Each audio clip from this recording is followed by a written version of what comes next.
আমরা এক পাগলা সাইডের দাঁত ভাঙ্গা আর কিছু কথা শুনবো। আচ্ছা চাইদা কন্তরা এই দেখবি তোর পয় মানে ই পেছায় টোক্কা দেয়। মানলাম তোর লগ একজনের লগ শত্রুতা হইলে তুই পোয়া লিলেই দিবি, মামলা করলেও তোকে বল ছোট গুড়ো করা বোঝা নাই ভুলে দিয়ে হেলাইছে। যে রে পায় হ্যার সম্পদ পেছাই টোক্কা মানে আরে কয় কি অন্তরা দেখ এগুলো কিন্তু ভালো হইতেছে না, তোর পোয়ায় খুব খারাপ। তুইও যেরকম তোর পোয়া হইছে এরমের মানে কিন্তু ওই পোয়া সাথে পাক্কাই গাঙ্গে হেলাই দেবে আর সাথে পোয়া লই যা একাল পজিশন মতো ঘুষিটা মারে কেউ আর কোনো জায়গা পায় না। এই হারা গায়ে আর কোনো জায়গা নাই, ও জায়গাটা বাসাই মারিয়ে দেয় ফসত করিয়া। কত বড় নষ্টের নষ্ট।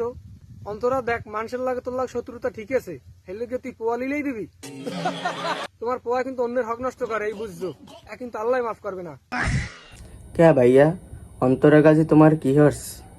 তোমারে কিছু বলছে? হ্যাঁ এটা তো হচ্ছে যার তোর না।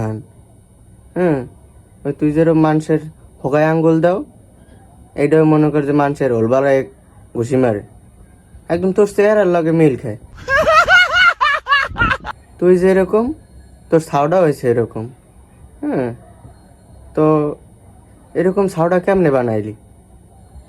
আর চুল মূল সুন্দর মতো নাচরাই রাখ, ঠিক আছে? চিনাই তো গাঞ্জুটির না,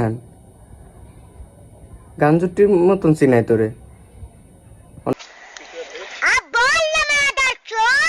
নিজের নামে আগে ঠিক করো, পরে অন্য মানুষের নামে কথা বলো, ঠিক আছে? আর তোর পোলারে কও ভালোই যাইতে, মানুষের ওর বেলায় জানি ঘুষি না মারে। Would like to take notes while I take